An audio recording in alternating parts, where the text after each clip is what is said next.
Je suis Patrice Maignan, je dirige 3 entités, un magazine qui s'appelle Intersection, une agence de communication qui s'appelle L'Écurie et une marketplace qui s'appelle The Arsenal. Alors je suis originaire du sud de la France, de Nice. J'ai quitté le sud il y a une vingtaine d'années pour venir m'installer à Paris. Le plus vieux souvenir que j'ai de moi autour de ma passion remonte à ma plus tendre enfance parce que j'ai une photo de moi où je tiens un tournevis. Je dois avoir 2-3 ans et mon père derrière est en train de fabriquer un avion avec un moteur de coccinelle. Depuis ma plus tendre enfance, je collectionne les magazines avec les The Face, les Cinéz Nation, les ID et puis photos et puis même les matchs, etc. Et j'avais vraiment cette passion pour l'objet éditorial. À 22 ans, en finissant mes études, je me suis pointé dans une maison d'édition à Grenoble qui s'appelle Nivéal et qui en fait éditait des magazines de glisse. Je suis rentré dans la maison d'édition et j'ai dit je veux bosser avec vous, voilà, il n'y a pas le choix, je suis là, je bosse. Où est le téléphone? Et j'ai commencé en bas de l'échelle à vendre de la publicité. Puis au bout de 2 ans, j'ai proposé à mon patron de l'époque de créer mon propre magazine parce que j'en avais besoin. Et je lui ai dit voilà, soit je le crée avec toi, soit je le crée seul, mais je préférais qu'on le fasse ensemble. Et donc j'ai créé un magazine qui s'appelle Blast. Alors on est en 97, il n'y a pas de réseaux sociaux, il n'y a pas de Facebook. La jeune génération se nourrit de leur passion de par des magazines. Donc ils vont en kiosque, ils achètent, il y a une vraie démarche de recherche de cette info. Et quand je recevais Intersection, je me rappelle bien, à l'époque à Paris, je me prenais une véritable claque. C'était le top, quoi. Et c'était fait avec Rankin, avec Yorgo Tloupas. Et je suis allé voir Yorgo et je lui ai dit développons ce magazine ensemble, j'ai envie de te rejoindre. Ils avaient fait 3 numéros ou 4 numéros. Et donc on a ensemble monté des licences internationales, on a développé le magazine et ça fait 13 ans maintenant que j'assume la direction de la publication du magazine. En 2008-2009, j'étais énormément appelé par des marques.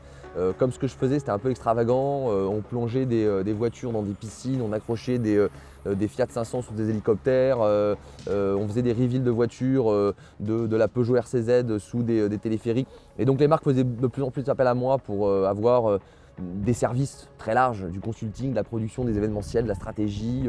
Et donc j'ai commencé à travailler beaucoup pour les marques et donc j'ai créé une agence qui s'appelle L'Écurie, qui a à peu presque 10 ans aujourd'hui et qui est une très belle agence qui choisit ses projets autour de la mobilité, mais alors pas seulement que la bagnole, mais l'auto, la moto, le vélo, le bateau. J'ai quand même un parcours à 40 ans qui était assez complet, mais c'était pas assez pour moi. J'avais vraiment besoin de... C'est pas que je suis insatisfait, c'est que j'ai vraiment... Voilà, j'ai de l'ambition et clairement affichée. L'étape d'après, c'était le digital. Qu'est-ce que ça veut dire être digital? J'avais un peu l'impression, parce que je faisais du papier depuis des années, que j'étais un peu comme le dernier des Mohicans à imprimer des magazines.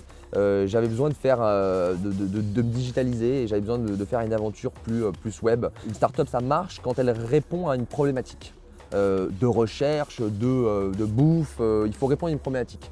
Finalement, on connaît les gros constructeurs, les Mercedes, les Peugeot, les Ducati, les Riva, les Dassault, mais on ne connaît pas un grand nombre de petits constructeurs indépendants, que j'appelle les Independent Builders. J'ai monté un projet qui s'appelle l'Arsenal, qui est dédié à ces mecs indépendants qui construisent des machines incroyables dans le monde entier. Et donc j'ai déposé le nom, j'ai fait une capitalisation, j'ai fait une levée de fonds avec des actionnaires et on a lancé le projet il y a maintenant 1 an et demi.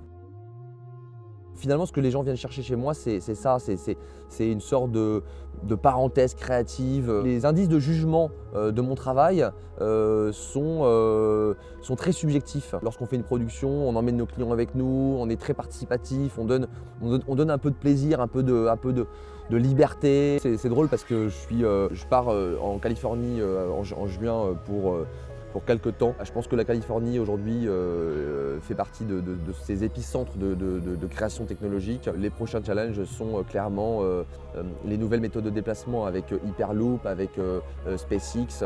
Et voilà, et je pense que j'ai pas mal d'idées et de choses à faire avec ces gens-là.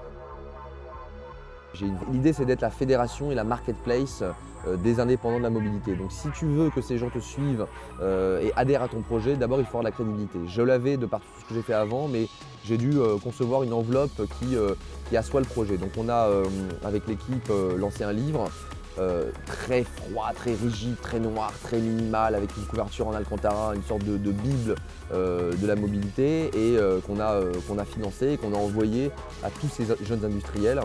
Donc là, on est en train de lancer ce livre dans plusieurs pays. On a fait un lancement en France chez Colette, on fait un lancement la semaine prochaine à Milan le 6 avril avec Alcantara. Et puis ensuite, on va faire tout un tas de tours comme ça de lancement. Donc le tour s'appelle le Marco Polo Tour, en hommage à Marco Polo.